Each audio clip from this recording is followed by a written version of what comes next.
This is my journey. Inspired one story at a time, a library of leaders was created. It began as a journey to learn. As time went on, it began to grow. All it needed was a platform, and this podcast was created to listen, to inspire, to share. I am a storyteller, and this is my journey.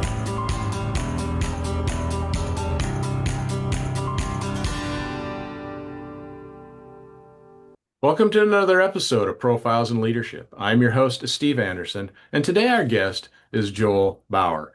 He is an engaging and sustaining people's disbelief as an entertainer on cruise ships at just age 14 to selling the largest trade show stages with record-setting closing rates. Joel Bauer has trained some of the world's top income-producing speakers, presenters, and online marketers to monetize their life experience both online and offline. For decades, Joel's principles have set the bar for speaking, teaching, and closing at the highest level. Using his unconventional systems and techniques, starters and pros alike are empowered to discover, design, and deliver their gifts through proven processes. Notable graduates of his programs, now if I mispronounce any of these names, please help me, but is it Peng Joon? Peng Joon. Peng Okay, Joon. Joon? Yeah. Okay, Myron Golden, Dan Locke. Did I say that right? Okay. Dan Locke. Yeah. Dan Locke, Mia Redrick, and Linda Clemons. Trade show clients have included 3M, Mitsubishi, Shell, Canon, IBM, and Disney. Joel has also been featured on every major television network and most major newspapers. Today, Joel conducts his Mentoring for Millions events that range from beginner courses open to anyone looking to increase their profits to high-level, intimate masterminds geared at fast-tracking a student's success. When not presenting and coaching, Joel enjoys spending time with his wife, Cheryl, his 3 adult children, Chanelle, Briana, and Sterling, and of course, his grandson, Holden. So, Joel, welcome to the program. It's great to have you on today. Thank you. No one's ever actually read that in its entirety ever. So I'm learning things myself. I was actually on the ships at 13 and a half. And let me tell you something, little scary being thrown in there. Yeah. And it was illegal. It was actually illegal to work on the ships at that age, but they could pay me less and they knew I could handle it, or they hoped I could handle it. So it's my pleasure to be here and give you whatever you need that'll empower your audience. Well, let's start with a little context. I think that, I want to hear more about that, how you got started on a cruise ship. And so where'd you grow up and kind of how'd you get into that world? And obviously it set you up to be a lifelong performer, shall we say, or at least comfortable on a stage. Born in Philadelphia. My father did not stay with us. He kind of took off. And my grandfather, his father, my mother did not block me. She allowed me to have that relationship, which isn't always the case. Yeah. Walks me into a magic shop at 7 years old. Jack Shannon, 1212 Walnut Street. And he says to me, "How much money do you have?" And I had $12 that was given to me, birthday, whatever. I was a kid. I mean, it's all the money I had in the world. And for some reason I had taken it there. And he said, "Give it to me. And I'll show you what you bought." Now, you tell me if that's not the most effective close you've ever heard. And I guess that set me up for a lifetime of learning to speak, teach, and close. So I was an insecure child, just like I think most of us, maybe still insecure. And I was able to use magic as this bubble that I could conceal myself behind and inside that allowed me to say something and do something, and people would kind of give you some acknowledgement. And it got me on the cruise ships. I didn't know any better, so I asked for the job and I got it.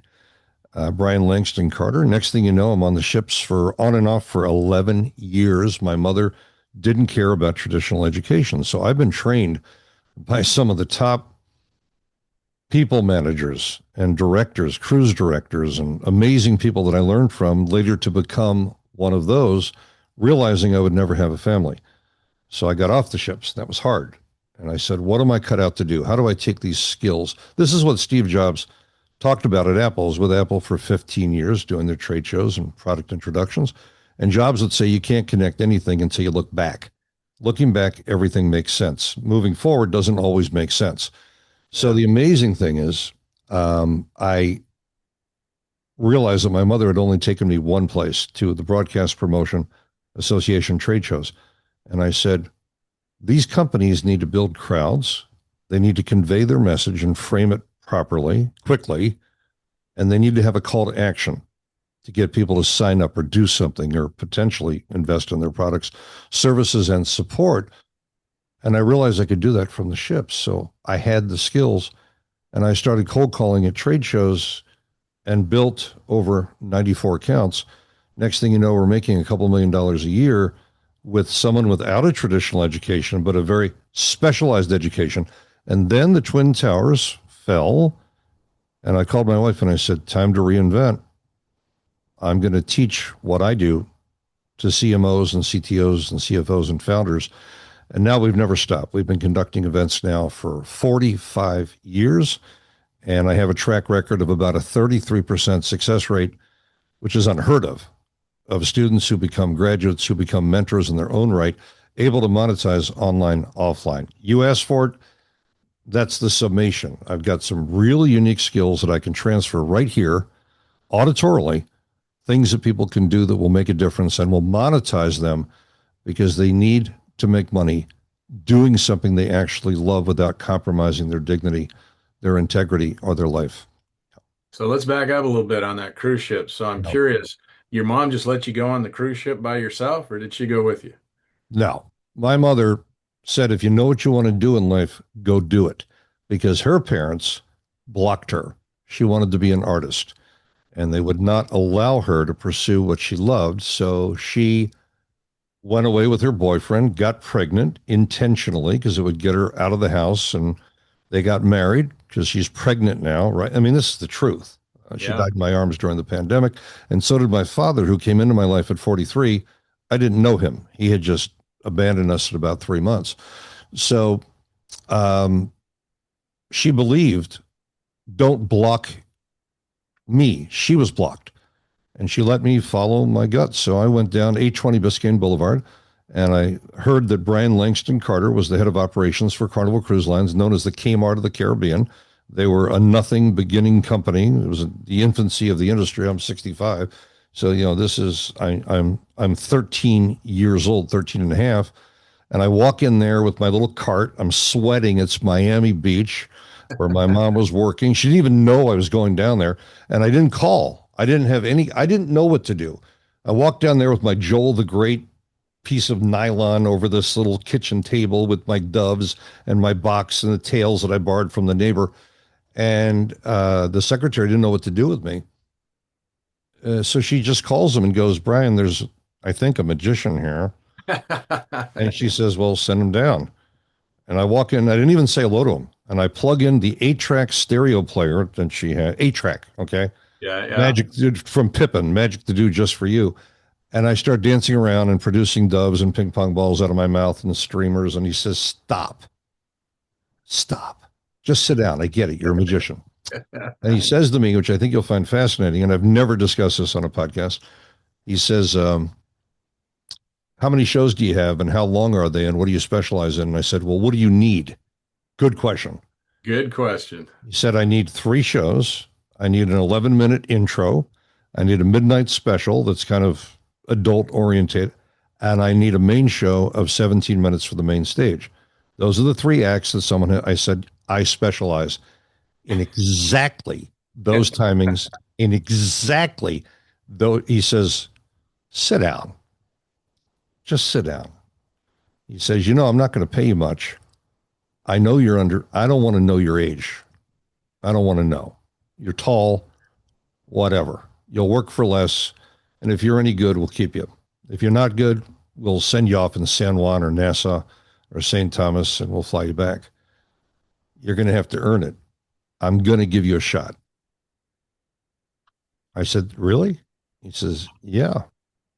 And I spent about 3 weeks working on those acts and preparing, trying to figure out the material timing. And he called me.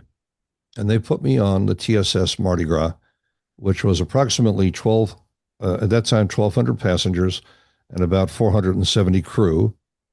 And it was coal-based, you know, literally the guys were like, I mean, it was a turbine steamship, one of the original, the Empress of Canada. And I learned responsibility on there. And I learned you got to tell them what you're going to do and do it. You got to show up on time, punctuality. There's no margin for error on timing. And you've got to cooperate and you got to work as a team and you got to and it doesn't matter if you're depressed or you're scared. You don't have a choice. You're going to lose this gig, and if you get bad comments, you're fired.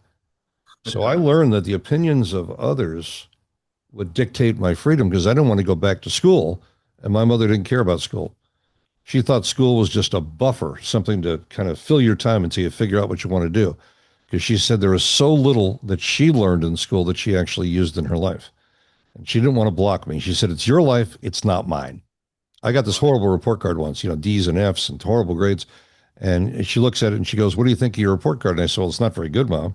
And she goes, it's your report card, it's your life.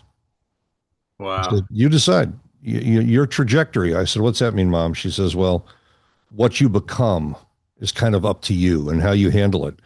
And I can't really tell you what to do because I didn't do it right and I was blocked. So you got to design your own life. This is your life by your design. I'll support you as best I can, but I don't have a lot of money. And if you want to go to college, you might need better grades because you're only going to get there with a scholarship. I don't have the money for that. You're going to have to make that happen if that's important to you. She says, I don't see the point in it.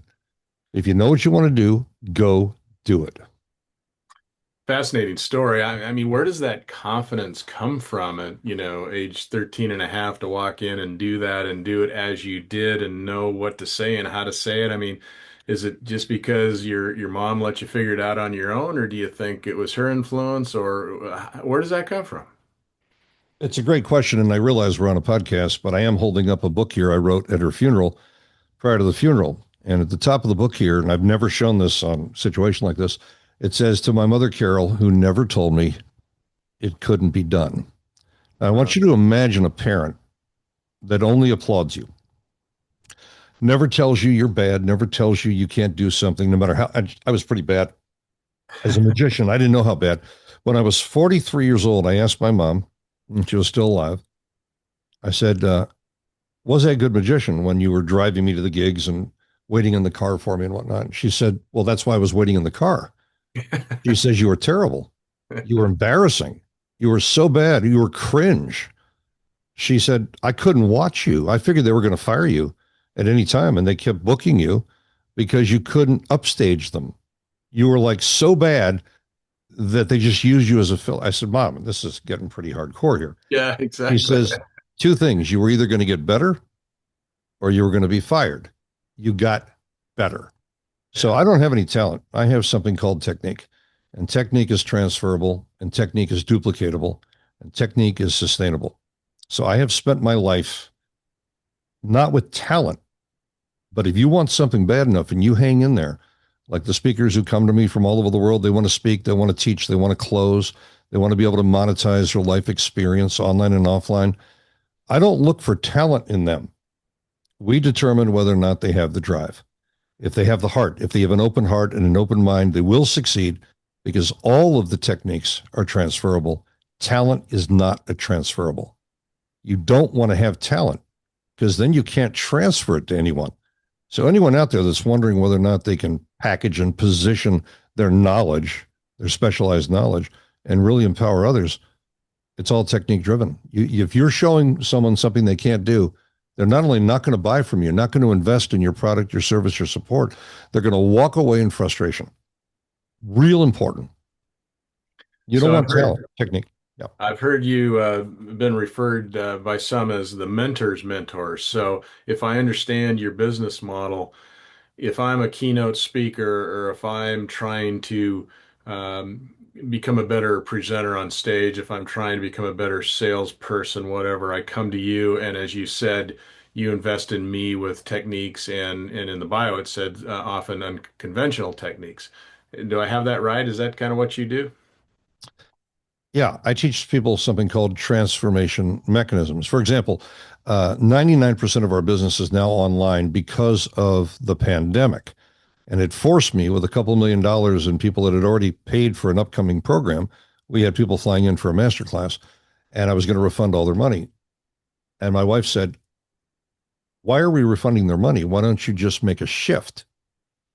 I said, but this isn't going to work online. There's no intimacy. There's no engagement. No matter how many times you click from place to place, Steve, this is never going to replace face to face. Yeah. So I had no choice. She was right. I had to make the attempt because we didn't know how long the pandemic was going to last. And you remember, it just went on and on and on and on. Next thing we knew, we were running world class, intimate, emotionally engaging, compelling, and interactive. And I'll tell you one of the techniques I use.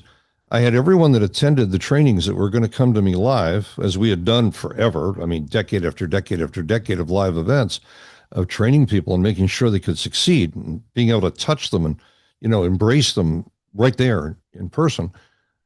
I learned that if they just sat in front of a green screen, I don't have a green, this is real. I don't have a green screen. This is actually behind me in the office here. We learned that I could bring them right next to me. So I use this free software called OBS, which I'm not using right now because I want to be with you real time. And it allowed me to bring them, and you can tell just the sound of a good mic. Your mic is a very good mic. This is a very good mic. And the sound can be very intimate. And if your intention backs the sound and you're coming from a high oscillation, heart chakra, you're connected, you're in the feedback loop, you're paying attention to the needs of the people you're dealing with. And now I could bring them right next to me. We saw a higher result financially for them monetizing. We saw a higher result in their connection. I couldn't believe it. But the online had transcended the huge impact we had at live events. So now we do both, but we conduct very few in person, on location, because now people don't have to travel. They now embrace the internet as a true vehicle of conversion and engagement and intimacy, and everything has changed. It's been made easier and massively lucrative, as you would have to agree. Suddenly, everyone, your grandmother's an influencer. Everyone is out there doing something, and so now we have so many people that don't have a system, and when they come to me, they're able to monetize their life experience, both online and offline, and they're able to do it with predictive precision. And I'm able to show them how to do it organically without spending a ton of money on anything. And they love that. And the numbers are incalculable. Like they had no idea they were trading time for money. And now they're not. Now it's one on many, not one on one. And the intimacy is there and the results are there. They're actually seeing not only bottom line results, but they're able to make a difference in the lives of others through their very unique life experience, which they had no idea how to package or position.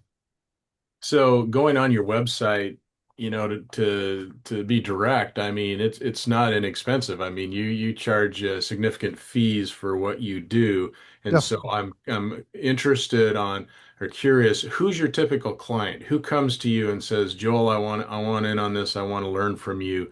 Who is that person traditionally?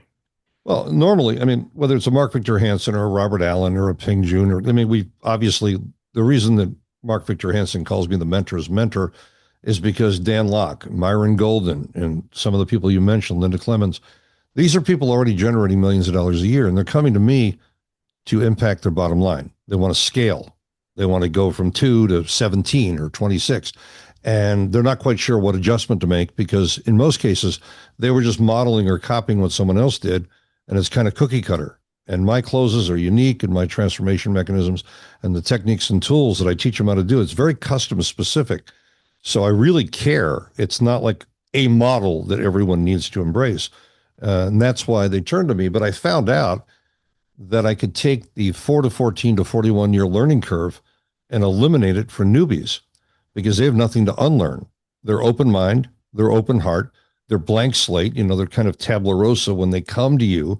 And as a result of it, I show them only what works.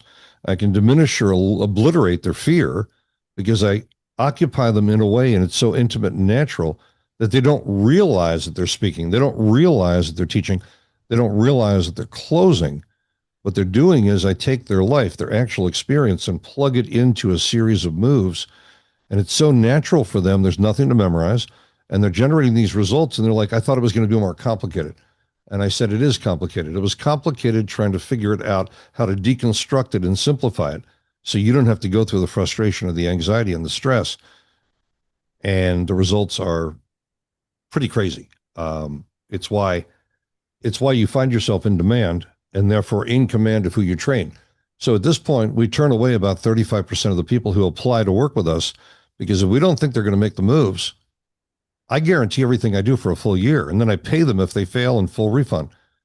We've never had to pay anyone or refund anyone because we make the right choices going in. I'm not going to accept someone who's not going to succeed. So that's why we don't have all the bad mouthing and all the put downs and all the negativity out there, because our students don't fail because we're selective when we onboard them. We don't allow people to buy things. They're investing in themselves.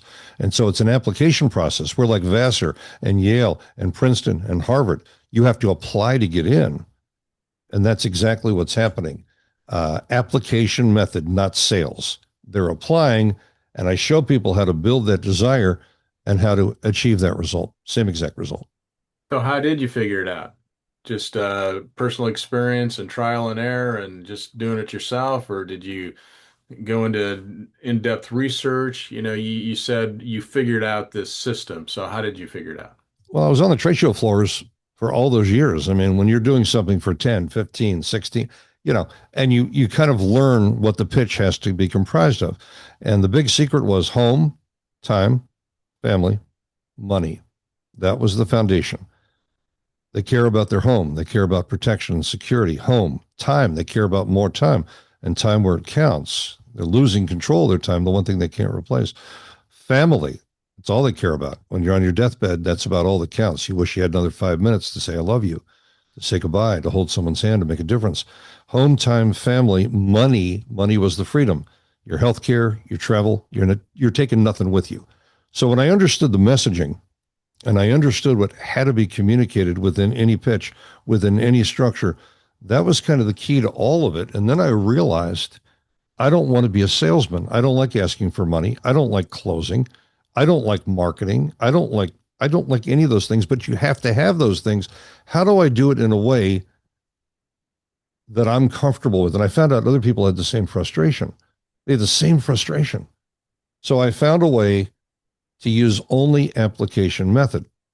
So I create the desire by proving something works. I give tremendous value and teach the students how to create real value for the audience immediately, not to tell their story, by the way. No one cares about your friggin' story. They care about what they're going to be able to do. Then they'll listen to your story for maybe 90 seconds. But people spend too much time focusing on something they're not interested in. What they're interested in is, what will I be able to achieve, receive, and believe that will change my life, allow me to take care of my children, and allow me to live my life by design and not in default. I want to live my life on my own terms. Now, that sounds kind of deep, but it's entirely doable and achievable. So we don't sell anything. We sell nothing. They apply. They reach out to us. And then we determine if they have what it takes, either a member of my team or myself. And we will not take someone on if we don't know they're going to succeed. So we kind of put them through the ringer. We ask them the right questions. And this is not closing in the normal. Sometimes we're just listening to them, and we're just really trying to understand whether they even know what they want. Most people don't even know what they want, which is a bit. Can I share one thing with you? Because I know that you love story structure. And Absolutely. story is normally, thank you. Yeah. So you're a doctor, correct? This is a doctor. Doctor Yeah. of physical therapy. Yeah, which is fantastic. And the only story that I tell ever is Alice in Wonderland. She's walking down a path. There's a fork in the road. She looks up, and there's the Cheshire Cat. And she says, which way should I go? The Cheshire Cat says, where do you want to go? And she says, well, it doesn't matter. And he says, well, if it doesn't matter, any road will take you there. This is the problem. If they don't know what they want, we can't even begin to help them. So the first thing we need to clarify is, what is their outcome? What are their needs and desires? How do they see themselves? How does the world see them? How do they wish to be perceived? And then we collapse all three of those in the way in which they wish to be perceived. And when you align that, and they get clear on that, everything else, there are no more obstacles then. We give them the tools, the techniques, the processes, the communication, so they can speak, teach, and close ethically and morally without ever feeling divisive or salesy. It's amazingly powerful. And at 65, I'm still teaching full throttle. I have all my groups, online, offline. And the reason there's a demand is because this is not being taught out there in a way that is natural, that plugs their life into a proven process. So they're going to find one mechanism over here and a lead gen over here and a landing page and AI over here, and yet they still don't monetize. They don't monetize because no one has all the pieces of the puzzle. We provide all the pieces. All the problems I solve for myself, I solve for every student. So I just relate to them the same exact dilemma that I was in. And that's what you're doing. The people you interview, the diversity of the people you interview, you're solving most of the pieces, because I spent a long time listening to many of your interviews, and I was taking notes. I was very, very impressed by how you listen and the quality of the questions, and how you obviously care about bringing to the forefront, because this is not money driven for you. I know that. Yeah. This is something that means something to you, and you're actually going and you are making a difference through these interviews. Best kept secrets you're revealing to the world, people that would not be out there necessarily, and you selectively invite them on, and it's very powerful. Thank you. Well, thank you for saying that. I'm curious if you're willing to share with us. You talked about you have a selection process and you turn down 35% of the people that On average, yeah. Yeah. so what are you looking for? You've referenced it a little bit already, but they got to want it. I get that, but what questions do you ask, and what are the signs that say, okay, this client is one we can take on? Well, first and foremost, if they just want to make money and that's it, we won't take them. If they're just in it for the money grab, if their heart's not in the top priority where they actually want to make a difference, they feel that they have a contribution and a sense of significance, and they know that they have a gift inside them, and they just don't know how to package it, position it, or profit. They don't know how to monetize it. Well, that's different. They've got something to offer. So, number one, do they actually know what they have to offer? Do they understand their perceived value? And if that's the case, my son and daughter, who run up the team, who understand me intimately, they train with me their whole life, and they wanted to do this, and they could take over tomorrow. They're phenomenal. That's what we care about. Do they actually believe in themselves and their life experience? We're not looking for them to recreate the wheel. We're looking to take something they already have mastery in. Could be a hobby, could be a belief system, could be a workflow, could be the desire to launch something that they know means everything to them and that will actually have an impact on the lives they're going to touch. And I don't want this to sound superficial, because it's not. It's really profoundly deep. And so that's what we want to know.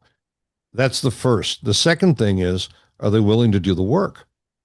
And we tell them, we expect you to spend an hour and a half a week, at least 2 hours. I need you to do these things in this sequence. We have to develop your online presence, your brand. We need to celebritize you. We need to make sure, and we're not talking about a ton of social media. No, we're not talking about posting unconsciously where they don't even know where that's going, and it rarely ever monetizes. We're talking very strategic, proven techniques and a proven process that will frame what's most important to them, that will have the greatest impact. And then finally, we're concerned about whether or not they'll take action. What is their timeline? We want them to succeed in about 3 months. We don't want it to take 30 years.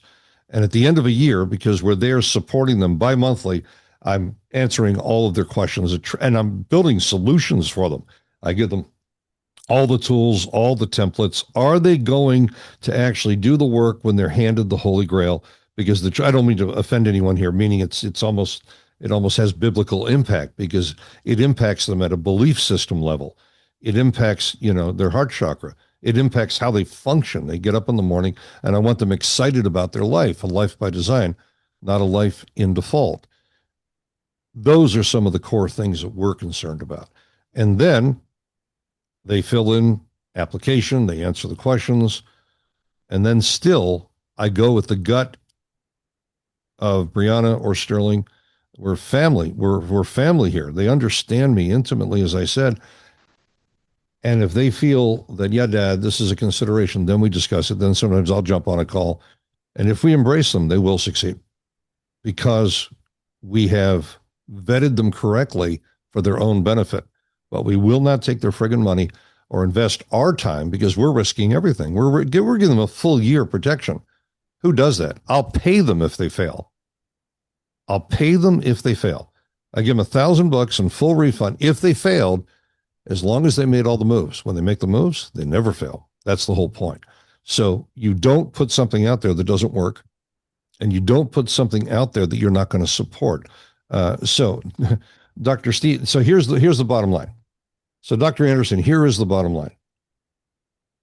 You do something with integrity, and you make sure that that person has the integrity and the moral fabric, or they're going to follow through, because the majority, less than 1%, it's like 1% from all these courses out there. Udemy is like failing right now. They're realizing it's such a tiny percentage you ever implement. And now with the overwhelming preponderance of information doesn't have a lot of value. So the only thing that has value is the action. They've got to be motivated, inspired, but you've got to hold their hand. So there are 3 phases: before, during, and after. It's not good enough that you know how to market and get yourself out there. It's not good enough that you can deliver an incredible presentation and close. Do you take care of those who invested? If I know they're going to do all 3, I'll take them on. And do they have one-on-one time with you all the time, or do you have a team that works with them? If do you touch everybody? No, it depends on what tier. We have 3 tiers. We Okay. have basic membership, where once a month I hop on, I do an hour to power. And all the modules are set up and everything was proven, because when I had a beta group and we developed the membership, all 52 of those modules are rock solid, dependable, transferable, and I live coach the people that were there, and they have remarkable results. But my higher tier, which is an accelerant, is called Stack Mastery. And that was my master class that I retired after 50 master classes over 36 consecutive years. I retired it. I was never going to do it again. And then I realized, wait a minute. This is, again, the advent of the pandemic. I can't believe the results are generating online. I can do this. So I created a portal for our masterclass, which is called Stack Mastery, Speak, Teach, and Close. And it's mastery on conscious competence level, has all my tools, $500,000 in assets in there, and we make the unaffordable affordable. And then I support them bi-monthly. So just like today at 4 o'clock, I've got a 90-minute session. I take their deep dive questions, and I don't just answer them. I build solutions in real time, and I cross-pollinate and make sure that these are small groups, by the way. I won't allow them to be large. Very intimate, like 20, 24 people at a time, 26, no more. Big things happen in small groups. Nothing happens in large groups. Nothing. From Stack Mastery, the next accelerant level, if they need it, if they want it, are 3 live events per year where I meet them, my mastermind, where I mastermind directly to them, solve their problems, do their choreography, have them do the breakthroughs, and then they get to apply what they've learned, not only online, but offline, and they're able to run an over $2 million coaching model that is dependable and doesn't require any paid advertising at all. The only higher level beyond that is one-on-one. One-on-one is protege. That's where for 8 hours I swear off. I create an entire map of their entire life, everything they're going to do. They are at protege level visionary. At the inner circle level, with the 3 live events, they are a director. And at Stack Mastery level, they're a producer, able to do any. So depending upon how fast they want to get there, those are all accelerants. They can get there real fast, or they can do it at their own pace with grace on an incredibly affordable level, where I, again, never see a failure when they make the moves. No one's asked me to break that down here, but that's our ascension. That's our entire ascension model, and it will never change. That took me over 36 years to figure out. Those are the 3 tiers: producer, director, visionary. They can do all 3. They rely on no one else. And I could run this business alone. I make sure they know that they could run it themselves, even though I do have a staff and I have a team. I delegate only the things that are not essential for me to be there for, And I teach them how to do that as well. Not only how to scale, but how to manage the structure and to know that they can be independent, not codependent, and they don't need a huge team to do huge numbers. That's real important. What do you, is it impactful, or have you seen good results as where from you talk about kind of the mastermind group where they're in these small groups. So obviously they're learning from you and your experience and your expertise, but what about them learning from each other and having that interaction within the group itself, which is a typical mastermind group? Well, typical mastermind, as you know, for 60 grand, 70 grand, 150 grand, and I could tell you who's running those groups. You go there, they say hi if they even show up. Sometimes it's just their team, and you know that does happen. And someone gets up on the stage or on the platform or sits on a chair and they talk about all their problems and all their challenges for about 45 minutes. Then for another 15 to 20 minutes, everyone in the group who may not be qualified give them direction. That to me is such a waste of time. Mm. Unless everyone in the group was a multi-millionaire or billionaire. I'm not taking everything down to numbers here, but unless they're massively successful at what it is that person wants to do and has already done what that person is trying to achieve, they're not qualified. I'm not interested in someone's opinion. I'm interested in someone who has experience and is only relating what worked consistently over 10, 20, 30 years. Then I know I have something that I can trust. It's like a law and it's going, I'm going to be able to rely on it. It's a scientific law, replicatable, duplicatable, sustainable. That's what I'm interested in. So when I run a mastermind, I don't have more than 10, 12, 14 people in the room. That's it. And I'm right there. And right in front of that room, whatever they need done is done in a real visceral, palpable, tangible way where they're actually experiencing it. And they've got a little live audience of their peers there, but they don't feel the pressure and they don't feel judged. It's the safest place in the world. So I run these really high level masterminds where all the pressure's on me to get them to do what they didn't believe they could do, to see it, to hear it, to feel it on a sensory level. And then I make sure they're implementing to make sure they succeed. That's a real important process. I'm the mastermind. I don't say that egotistically. My ego is not my amigo. I take on the responsibility, and they know what my expertise is. So if they reside within my mastery, what it is I know, own, I can always provide the right answer. If they go outside of the boundaries of what I know, that's why I'm so clear in the agreements that I make. They know what my expertise is: languaging, closing, framing, building it, the conversion process. If they stay within the mastery, I can take them to extraordinary places in a fraction of the time. It's when someone asks you questions that you're not prepared to answer, and they're really just asking you for your opinion. People shouldn't pay for your opinion. They should pay for your experience. That's the whole value. The whole value is coming, to Dr.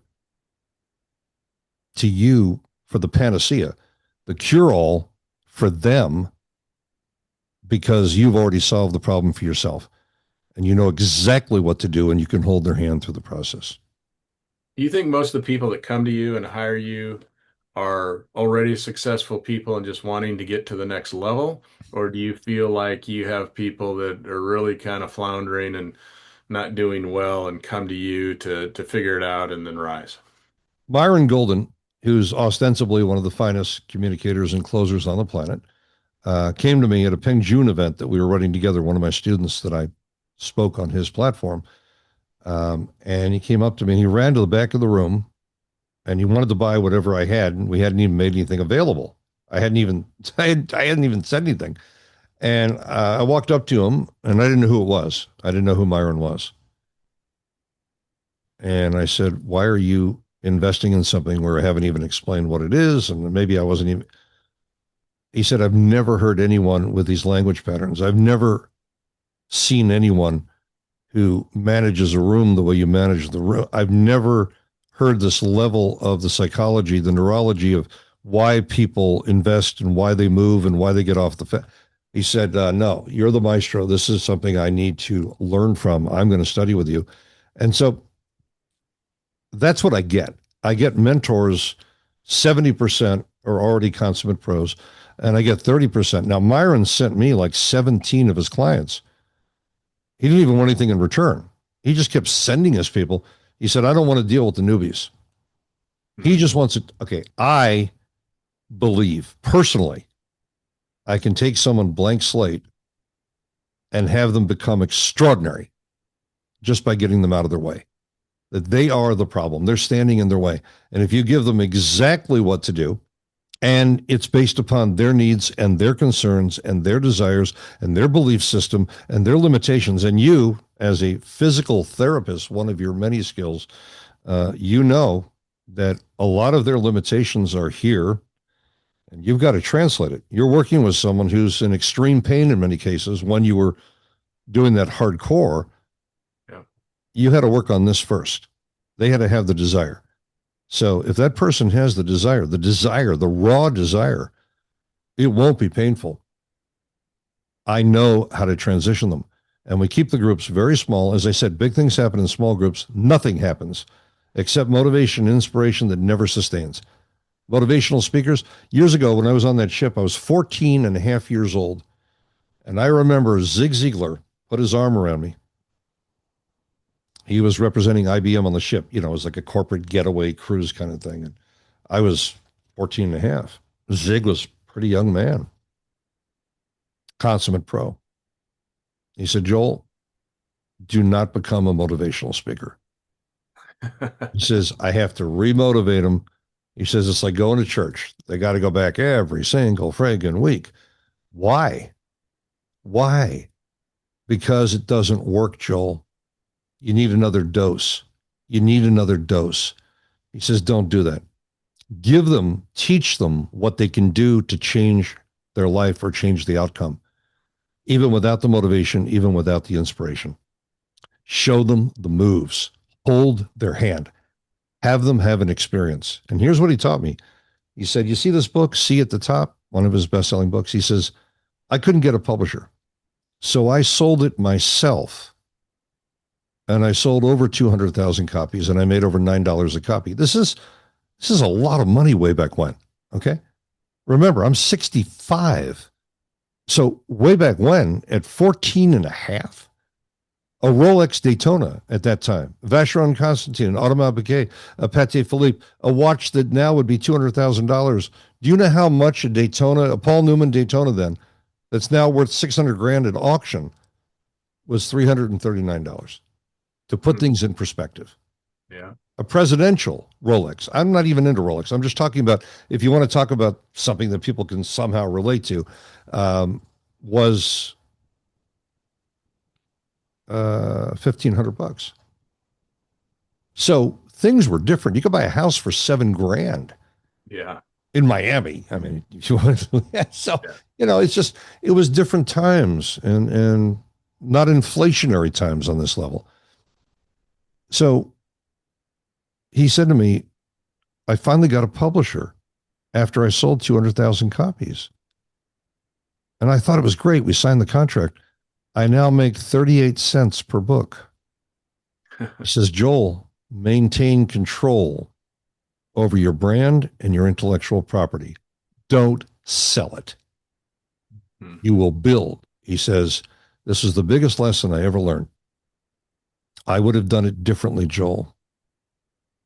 Don't do what I did. Give the audience the moves that will change everything.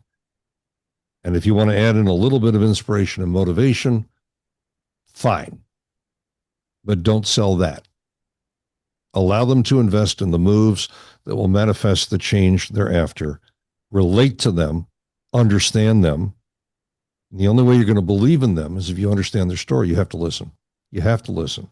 You have to make sure that you take care of people that you understand. Otherwise, you're not going to be able to take care of them. What do you think? You said that you help people unlock, they get in their own way. It's in their head, and so you help unlock that and get them, over the hump.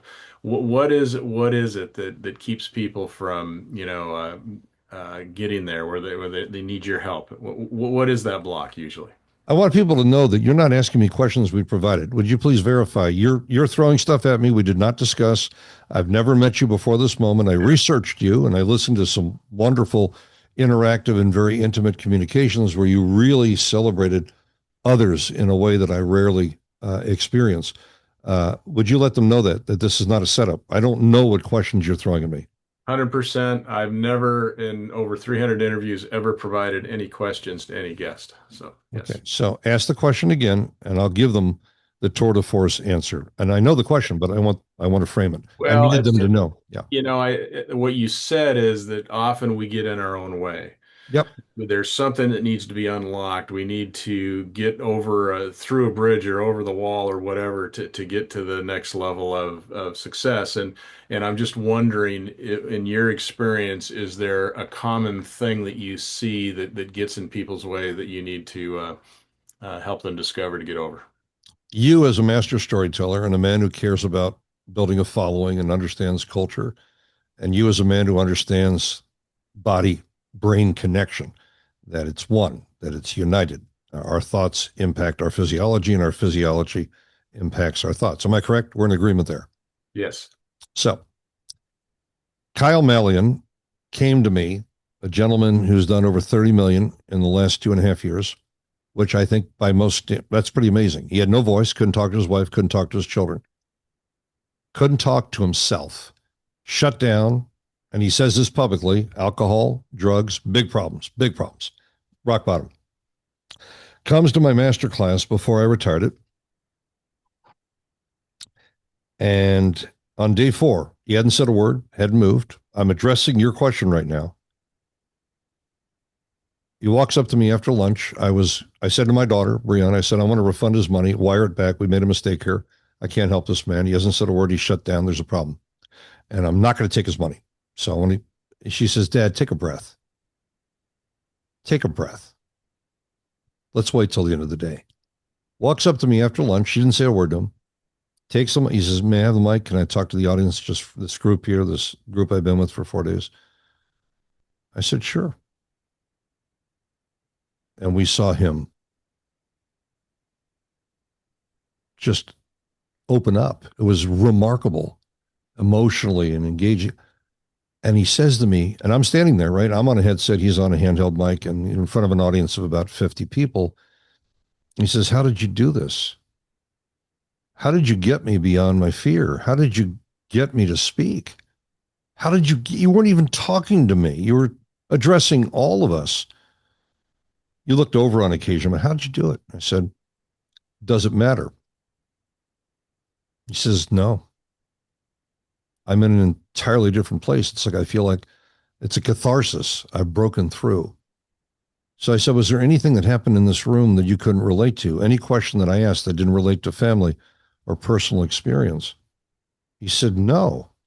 Everything you had us do was personal, and we had the answers. So in my head, even when I wasn't speaking, I was able to address, able to relate. Nothing was foreign. And then when you showed us how to structure the presentation, it was all based upon our life and our beliefs. And it was very, oh, he said. You get them out of their way by having them acknowledge, which I mentioned earlier, their value, their contribution. Most people don't understand the value of all of their experience. As Steve Jobs said, you can't connect the dots until you look back. They don't appreciate or have a sense of significance or contribution because no one's been applauding them. No one's been telling them they couldn't do it. Everything has stood in their way. And when they come to a safe place surrounded by safe people, online or offline, or combination thereof, they don't have the fear. And they don't feel judged because they're not being judged. So you build that safe environment, safe community, and you don't ask them to do things that are unnatural. You ask them to do things that make sense. For example, I don't teach people to overcome objections by having a discussion with someone else, an argument, or being more clever. Never show the audience what they can't do. Show them what they can do. By the time they get to the end of a presentation, which doesn't even seem like a presentation, it just seems like a conversation that's somehow converting people psychologically and emotionally. When they get to the end, all the objections have already been overcome. There is no hunger. There is no rushing at the end, which is so common, where they're trying to close you at the end. You wanted to get on board 10 minutes in. You wanted to get on board 20 minutes in. The ending is just, I've run out of time and I wish I could give you more. And for those of you that know this would make a difference in your life, you're welcome to reach out, apply. We'll find out if you have what it takes. I mean, it really is that simple. And if we have time, and only if we have time, I'd love to share something called Permission to Reveal, which changed the life of Grant Cardone. It changed the life of Russell Brunson. It changed the life of so many of the so-called big names that were totally unknown a handful of years ago, but they're major players now. And they said that this single move was the shift that made all the difference. Sure, go ahead. Go ahead. Imagine asking your audience when you're winding up, may I have permission to introduce my family and the system that put us in a position where money is no longer a concern? Now, if you don't want to give me that permission, this would be a good time to leave, because I never want you to feel like you're being sold something or that I had a secondary agenda. Mm-hmm. So this is what blew Russell away, and he's used it ever since. You do not sell. You do not engage. You do not make an offer. You do not create an opportunity without asking permission. Now, doesn't that sound like common sense, doctor? Doesn't that sound like something people would know? They don't ask permission. Yeah. Like, is this a good time? If someone calls you, family, friend, cohort, a student of yours, and they reach out to you, do they ever ask you, is this a good time? Because maybe it's not a good time. Yeah. And it's permission to reveal. And then I introduce my family, usually pictures if I have the visual stimuli. The other problem is that people aren't working with their senses. Their sensory apparatus is disconnected. They need to see it. They need to hear it. They need to feel it. It has to be sensory. Otherwise, you're only reaching a third of the audience. Most people are just talking heads. Like right here, this is very limited medium. You and I have to create all this color and all this dimension when all they're doing on a podcast is listening. If I could show them things, if I could involve their heart on a deeper level, if I could interact with them, we could take them to extraordinary places. So the more senses you involve, the higher your conversion. Now, do I love podcasting? I love what you do more than any other form of social media. Why? Because you have an audience of 5 or 5 million or 5 billion, whatever it is, doesn't matter. They trust you for the most part. They know that you're a man of substance, a man who cares. It's been demonstrated through what you've done. So when I have the opportunity to come here and just share with your audience, it's the most effective form of social media that exists. Period. Point blank. This is an absolute. What you do is vital. Yeah. Well, thank you. Joe, at this time in the interview, I always ask my guests the same common question. And that question is, in relation to leadership, what is a pearl of wisdom that you could leave us with today?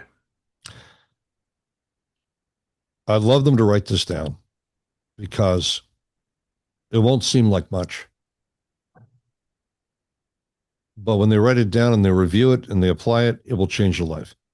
Never move faster than the audience's rate of consumption. So many people run roughshod over the negotiation, over trying to persuade or influence even their children, their wife, their husband, their life, anyone in their life. They're not paying attention to whether or not the person is actually receiving it. Never move faster than the rate of consumption. TikTok is too fast. Instagram short, too fast. YouTube short, too fast. And if something's good, you end up having to watch it over and over and over and over again versus someone getting it the first time, digesting it, moving at the speed of their oscillation, the speed of their assimilation, and the speed of what will become their implementation. If you want the audience to succeed, care enough to pay attention to the feedback loop. This goes for online, it goes for offline, it goes for your children, your wife, your life, and it will so impact the scale of your business. Be in the moment and actually move at the rate of their consumption. Are they getting it? Do they need more detail? Do you need to slow it down? You rarely need to speed it up. People need some time with grace and the right pace, sir. Very well said. Well, Joel, it's been a real pleasure. I've learned a lot. Gosh, we've covered a lot of ground. If people want to contact you, how would they do that? I don't want them to contact me. I just want them to go to and receive some gifts, joelbauer.com. It's a website. At the top of the website, there's two gifts. One of my students, because I'm no better than their results, one of my students, Peng Joon, made $10 million out of the gate. He hadn't succeeded with any other trainer. He reveals all. I have a question for you, doctor. If someone showed you how to make $10 million and was just laying it out for you in less than an hour, and you could read it, hear it, watch it, download it, would you want to know how they did it? I Uh, would. Absolutely. So he reveals the 10 moves I taught him. If they scroll down to the bottom of the page, there's a free book, which I'm holding up right now, that they're not going to see, but it's called Three Moves to Monetize. Yeah. Instead of being 300 pages like my hardcover books that I don't care if they ever look at, this book is 12 pages long and it works with their phone. And this book will teach them three moves they can apply tonight to monetize both online and offline. This little book will change their life. And if they don't want to read it, it's got QR codes throughout it. So it takes you on a video experience. This will also be something they're going to want to model because no one's reading books anymore. Very few, obviously some, but most people don't read. They want to experience things. Video, voice, and data. This is a book, 12 pages to monetize. Three moves. You got to make things simple Yeah. because people are moving so quickly, but they're not getting anywhere. Let's make a difference. Those are my two gifts. Well, thank you, Joel. I appreciate that very much. And again, thanks for being on the show today. It's been great. Your story is fascinating, and thanks for sharing it with me and the listeners today. So I appreciate you being here. Entirely my pleasure. Thank you for having me. Thank you for trusting me because this is a big deal. You're sharing me with your audience. I take that very seriously. Um, I think we all realize we're not taking it with us. So Yeah. the only impact we have now are those we touch.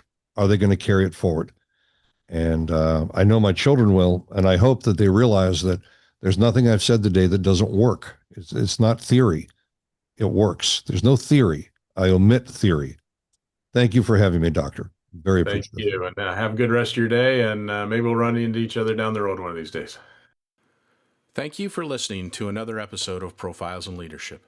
To listen to all my interviews, subscribe to Profiles in Leadership with Steve Anderson on Apple Podcasts, iTunes, and many other popular podcast platforms. Some of these interviews are on video, and you can search YouTube for Profiles in Leadership with Steve Anderson. You can also access the entire library of interviews on my website, orange.coaching.com, and that is orangetheword.coaching.com, and go to the Media Center and click on Podcasts or Video Gallery. You can also enter the website from pilpodcast.com.